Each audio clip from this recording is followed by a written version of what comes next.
Hi, I just want to quickly show you a new feature with Gentu and Lyrebird integration, which will make a big difference to your workflow.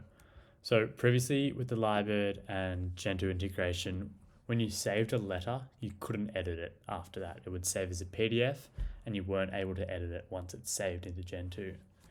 With this new addition, it saves it as an editable file, and you can also add your letterhead template to it.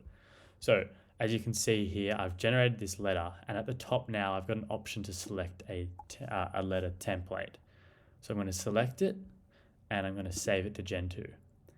Now what happens once it's saved to Gentu, I can come in here, open up that patient and head into clinical.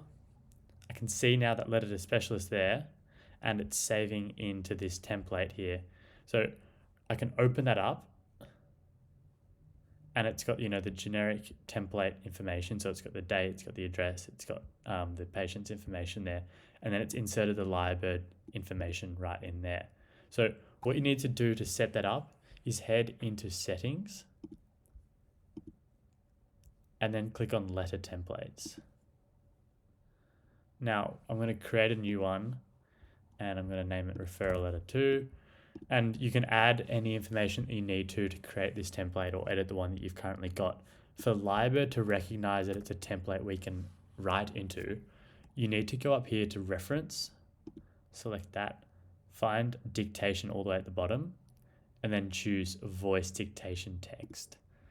This variable here is where Lyrebird will insert that information in. So whatever's in Lyrebird, whatever it may be, whatever format it's in, that will be inserted into this dictation.txt section right here.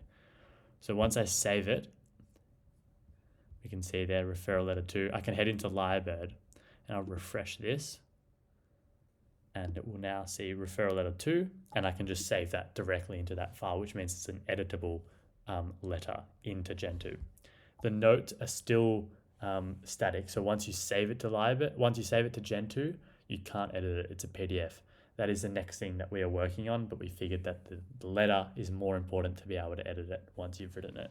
So hopefully that helps, and let us know if there's anything else that you really need fixed.